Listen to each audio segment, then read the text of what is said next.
সহিহুল জামি কিতাবের নাম 1671 নম্বর হাদিস। এই হাদিসের মধ্যে আসছে আব্দুল্লাহ ইবনে ওমর রাদিয়াল্লাহু তাআলা আনহুমার বর্ণনা।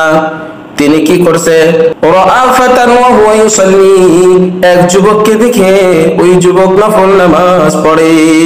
কদ আতাল সালাওয়াতুনা, লম্বা সময় দাঁড়াইয়া আছে কিন্তু রুকু সিজদা খুব তাড়াতাড়ি করে, মানে দাঁড়ানোটা লম্বা করে কিন্তু রুকু সিজদাটা সংক্ষেপে করে। হযরত আব্দুল্লাহ ইবনে ওমর রাদিয়াল্লাহু তাআলা আনহুমা ওই যুবককে যখন দেখলেন, যুবক দাঁড়িয়ে থাকে নফল নামাজে লম্বা সময় কিন্তু রুকু সিজদাগুলো তুলনামূলকভাবে একটু সংক্ষেপ করে, তো ইবনে ওমর রাদিয়াল্লাহু তাআলা আনহু বললেন, আইয়ুকুম ইয়ারিফু হাযা, আচ্ছা তোমাদের মধ্যে তারে কি চেনো, কেউ এরকম আছো? একজন বললেন, আরিফুহু, আমি তাকে চিনি।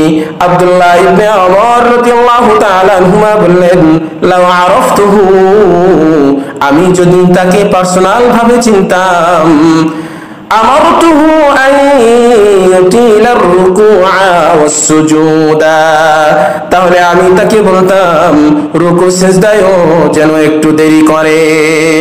যেভাবে সে নফল নামাজে লম্বা সময় দাঁড়িয়ে থাকে তেমনি ভাবে রুকু সিজদায়ও যেন একটু বিলম্ব করে, আমি তাকে এটা বলতাম।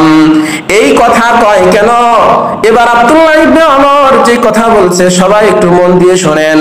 আমি নবী সাল্লাল্লাহু আলাইহি ওয়াসাল্লাম কে বলতে শুনলাম, ইন্নাল আবদা ইযা ক্বামা ইলা সালাহ উতিয়া বিযুনুবিহি কুল্লিহা ফাওয়াজি'আত আলা রাসিহি ওয়া আতিকাইহি, বান্দা যখন নামাজের মধ্যে দাঁড়ায় তার সব গুনাহ একত্রিত করে বিশাল স্তূপ তার দুই কাঁধের মধ্যে রেখে দেওয়া হয়। বান্দা যখন নামাজের মধ্যে দাঁড়ায় বিশাল বড় গুনাহের স্তূপ তার দুই কাঁধের মধ্যে রেখে দেওয়া হয়। ফাকুল্লামা রাকা'a আও সাজাদা, বান্দা যতবার রুকু করে সিজদা করে, তাসাকাতাত আনহু, ততবার তার গুনাহগুলা ঝরে পড়ে যায়। সুবহানাল্লাহ। আলে হাদিসের সারমর্ম হলো গুনাহগুলো দুই কাঁধের উপর রাখা হয়, সে যতবার রুকু সিজদা করে আস্তে আস্তে গুনাহগুলো ঝরে পড়তে থাকে। তাহলে রুকু সিজদা যদি লম্বা হয় গুনাহের মিটার গুলো থেকে আপনার ঝরে পড়বে বেশিক্ষণ, রুকু সিজদা লম্বা গুনাহ ঝরবে বেশি সময়। তো আব্দুল্লাহ ইবনে ওমর বললেন, নবীজি সাল্লাল্লাহু আলাইহি ওয়াসাল্লাম বলেছেন, বান্দা যখন নামাজে দাঁড়ায় গুনাহগুলো একসাথে করে তার কাঁধের উপর রাখা হয়।